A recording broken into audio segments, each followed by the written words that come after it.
עבודה! טוב, טוב, טוב. יפה!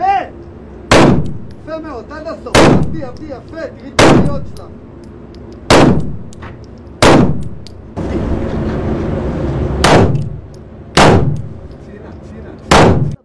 אבל אני מעולם לא חשבתי לרכוש נשק או לעשות רישיון. ב7/10 הדברים קצת השתנו והחלטתי כן לעשות רישיון לנשק. אבל כמובן שאני לא מסתפקת בלעשות רישיון, אני מגיעה להתאמן פה במטווח באריאל. תערי עליה.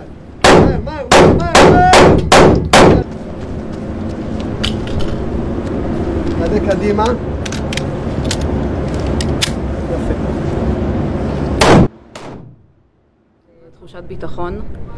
אני מרגישה הרבה יותר בטוחה ושיש לי את האפשרות לתת מענה גם לי וגם לאחרים ושיש לי באמת סיכוי הוגן אפשר לקרוא לזה, אם באמת חס וחלילה אני נתקלת במישהו. כמו שראינו זה כבר לא משהו שהוא רק בשומרון או רק באזורים מרוחקים, זה משהו שתופס אותנו בהמון המון מקומות, זה קורה בתל אביב, בפתח תקווה, לא ראינו את זה כבר. דעתך כאילו יהיה על זה. שהאדום כאילו ממש נוגע פה, וזה השחור של הנשק. כן. בסדר? יורים!